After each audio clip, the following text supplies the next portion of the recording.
All right.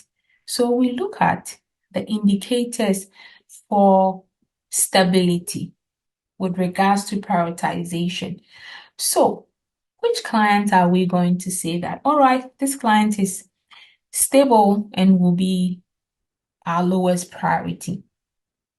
A client post-op but greater than 12 hours.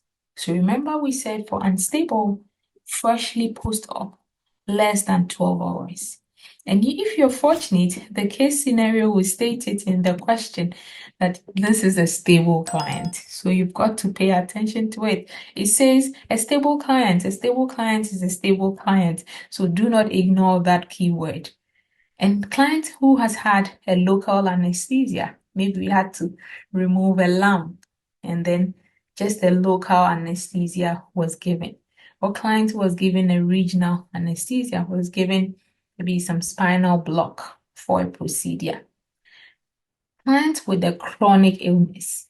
So he stated in the case scenario that this client has chronic illness.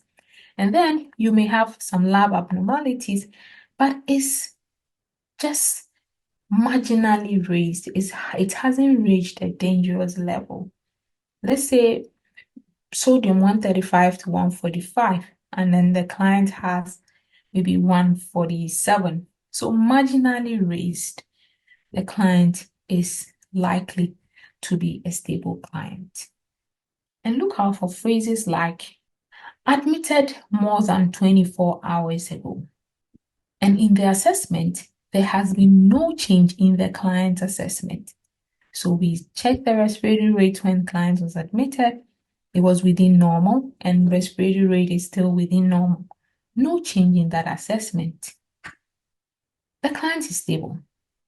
And you can find a key phrase as client is ready for discharge. And then a client with expected signs and symptoms for his or her diagnosis. So remember we looked at that 3-year-old boy presenting with gastroenteritis. It wasn't even qualified with acute, presenting with gastroenteritis. And then the boy is complaining of abdominal pain. Gastroenteritis will surely come with abdominal pain. So that is the expected symptom. But in case that the boy starts to present with other symptoms that he did not come to the ward with, then that becomes a key symptom and we have to prioritize. In case clients have started vomiting too much, there's so much diarrhea, and then client is now running into shock. That was not the symptom that the boy came with. And then that client now moves to become an unstable client and we have to prioritize. But if client is complaining of the expected symptom for his or her diagnosis, that is not going to be our highest priority. I hope we got it. So let's look at rule number 2. You are supposed to see the acute client first before the client with a chronic illness. So see the client with acute illness first before the client with chronic illness.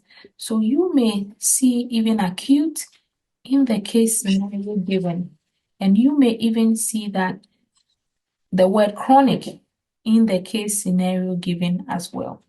So to help us understand it better, let's look at these case scenarios. You have a client with chronic renal failure. You have a client with acute onset of peritonitis. And you have a client with chronic obstructive pulmonary disease, that is COPD. So which of these will you attend to first? I would want to get your answer, which will help me know that you are understanding prioritization. So which of these would you see first? This is rule number 2, saying that I'm going to see the acute patient first before I attend to the chronic client. Yes, Well done, Pamela. Well done. So yes, we're going to see the client with acute onset of peritonitis. Acute onset peritonitis, because it can come with a lot of complications.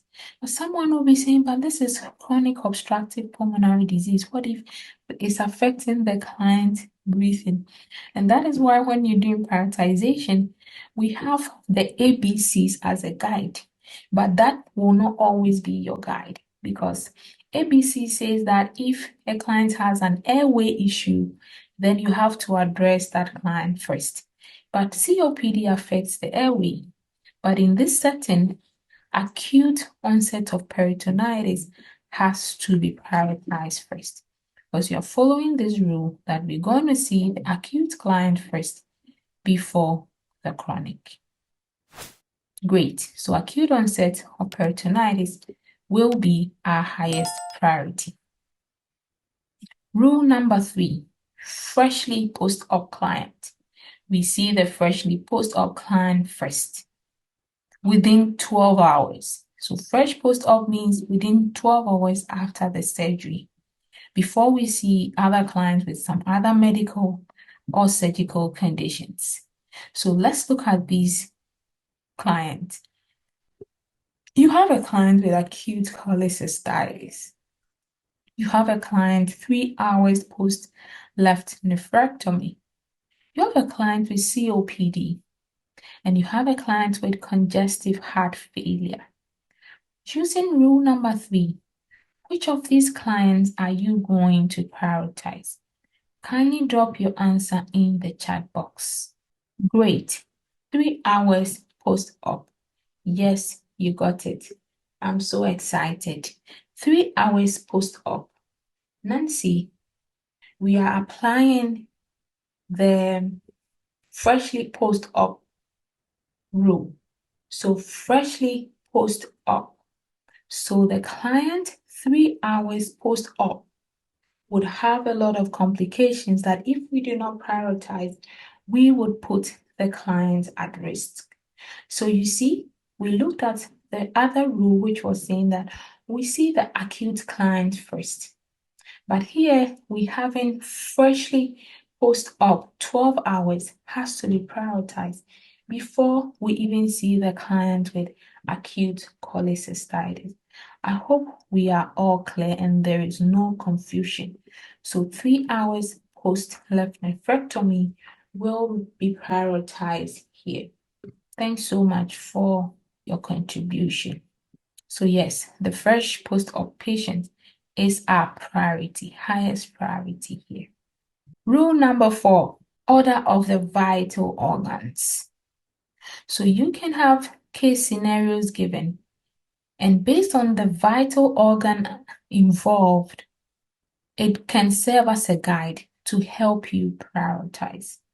So have this order in mind, that we prioritize the brain is very important. We prioritize the brain over the lung. Then the heart comes, the liver, the kidney, the pancreas, and then the other organs. So the brain will always be our top priority. If in any case scenario we have a client who is having issues affecting the brain, then that client has to be prioritized. So let's look at this example to help us understand this better. We have a 45-year-old male. That male has liver cirrhosis and is presenting with signs of altered sensorium. So the client had liver cirrhosis, has issues with the liver, but now client is now having issues with the sensorium. Client is not alert as he used to be when he was admitted. Client is not even speaking well to you earlier now as he was doing earlier. We have a client with acute pancreatitis, has increase in amylase. That is the expected finding when a client comes in with acute pancreatitis. And then we have a 20-year-old with chronic renal failure, has increased creatinine. A client with chronic renal failure, when we do the labs, will surely have an increase in the creatinine. So which of these cases are you going to prioritize? This has to do with the brain, altered sensorium. This has to do with the pancreas, and this has to do with the kidney. So using this rule of the vital organs, which of these clients will you prioritize? Kindly drop your answers in the chat box.